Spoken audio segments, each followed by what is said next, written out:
চলে যাওয়ার 4.5 দশক পরেও উত্তম কুমার সর্বোত্তম। কালজয়ী তার অভিনীত সিনেমার গান গেয়ে সুরে ছন্দে মহানায়ক উত্তম কুমারকে স্মরণ করা হয় এই দিনের এই স্বর্ণালী সন্ধ্যায়। সুর সঙ্গম মিউজিক্যাল গ্রুপের পরিচালনায় এদিন শ্যামবাজারের এক অনুষ্ঠান হলে গানে গানে স্মরণ করা হয় বাংলা চলচ্চিত্র জগতের স্বনামধন্য অভিনেতা মহানায়ক উত্তম কুমার এবং একই মঞ্চে সঙ্গীত শিল্পী কিশোর কুমারকেও তার সৃষ্টি করা নানা জনপ্রিয় গানে গানে শ্রদ্ধা জানানো হয়। মহানায়ক উত্তম কুমার লোকান্তরে গেছেন প্রায় 47 বছর হতে চলল, তবু একদিনের জন্য বাঙালির মনে হয়নি তিনি নেই। আজও একই রকম রয়েছেন তিনি, তার প্রাণবন্ত হাসি নিয়ে। তিনি আর কেউ নন, বাঙালির সকলের কাছের প্রাণের উত্তম কুমার। তিনি আজও মহানায়ক হয়ে সবার হৃদয়ে বেঁচে আছেন প্রতিনিয়ত।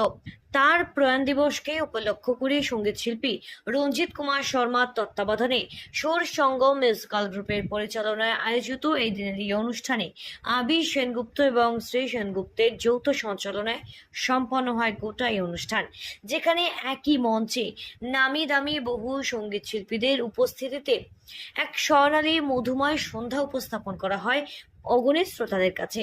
সুলেখা রায় এবং রত্না শর্মার স্মৃতি স্মরণে ভারতীয় চলচ্চিত্রের অন্যতম সেরা সুরকার এবং বলা যেতে পারে সঙ্গীত পরিচালক রাহুল দেব বর্মন, তাকেও স্মরণ করা হয় এই দিনের এই অনুষ্ঠানের মঞ্চ থেকে।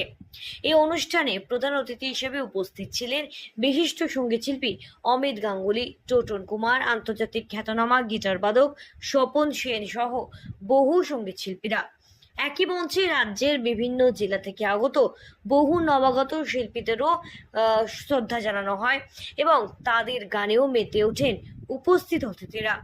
সঙ্গীত শিল্পী প্রদীপ সাহার সহযোগী পরিচালনায় আয়োজিত এই দিনের এই অনুষ্ঠানের মঞ্চে এমন বেশ কয়েকজন শিল্পীদেরকে আমন্ত্রণ জানানো হয় যাদের গানে শ্রোতারা মুগ্ধ হন এবং যাদের মধ্যে কেউ সঙ্গীত শিল্পী হওয়ার ইচ্ছে কিংবা বাসনা নিয়ে কাজের চাপে অথবা পরিস্থিতির কারণে সঙ্গীত নিয়ে চর্চা তারা করে উঠতে না পারলেও সঙ্গীত জগতে নিজেদের একজন প্রতিষ্ঠিত শিল্পী হিসেবে গড়ে তোলবার লক্ষ্যে প্রতিনিয়ত এগিয়ে চলছে। এবং এমনও অনেক শিল্পীদেরকে উপস্থাপন করা হয় এই দিনের অনুষ্ঠানের মঞ্চে যাদের জীবনের নেশা সঙ্গীত হলেও আজকে তাদের পেটের তাগিদে পেশা হয়েছে অন্যত্র, আর তাই তাদের সেই সমস্ত শিল্পীদের গানে এই দিনের এই অনুষ্ঠানের মঞ্চ জমজমাট হয়ে ওঠে।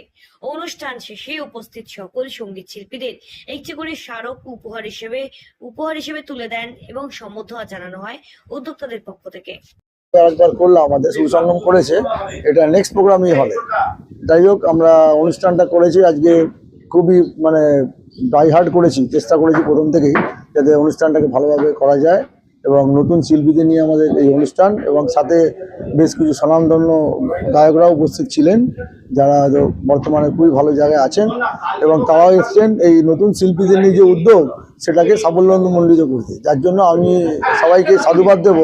পরিচালক কর্ণধার রঞ্জিত, তার সহকারী আমি হিসাবে কাজ করছি সুরসঙ্গম মিউজিক্যাল গ্রুপে।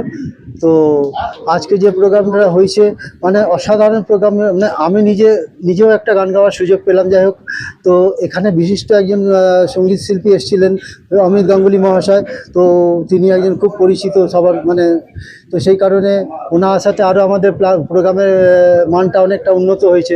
এছাড়া আমরা করি কি, নতুন যারা শিল্পী আছে তাদেরকে আমরা একটা নতুন প্ল্যাটফর্ম দেওয়ার চেষ্টা করি, যাতে অনেক ভালো ভালো শিল্পী আছে যারা অনেক ভালো গায় অথচ সেইভাবে সুযোগ পায় না, তো আমরা তাদেরকে একটু সুযোগ দেওয়ার চেষ্টা করি। এটা একটা প্রতিষ্ঠিত শিল্পীর সঙ্গে পাশাপাশি আমাদের যে নবাগত শিল্পীরা আসে তাদের কাছে এটা ভাগ্যের ব্যাপার কি তারা একটা প্রতিষ্ঠিত শিল্পীর সঙ্গে গাইতে পারছে একই মঞ্চে, তো এটা তো নিশ্চয়ই তো তাদের কাছে প্রথম শিল্পী। এটা কারণ কি আমাদের নিতেই হয়, কারণ তারা কি হচ্ছে প্রতিষ্ঠিতর সঙ্গে যদি গাইতে পারে তারাও একটা উদ্যোগ পায় কি আমি পরিবর্তীকালে একটু ভালো গাইতে পারবো। এটাই, এখানে আরও অনেক শিল্পী আসতে চায়, তো কিন্তু একই সঙ্গে একই দিনে এক মঞ্চে তো সবাইকে এতজনকে জায়গা দেওয়া সম্ভব হয় না, তো আমরা চেষ্টা করি কি পরের যে অনুষ্ঠান হবে তখন তাদেরকে সুযোগ দিই। এইভাবে আমাদের রোটেশন সবাই দেয়, কিন্তু সবসময় একই মঞ্চে সবাইকে দেওয়া সম্ভব হয় না। শ্যামবাজার থেকে শ্রীঞ্চি রিপোর্টারের রিপোর্ট, সঠিক বার্তা।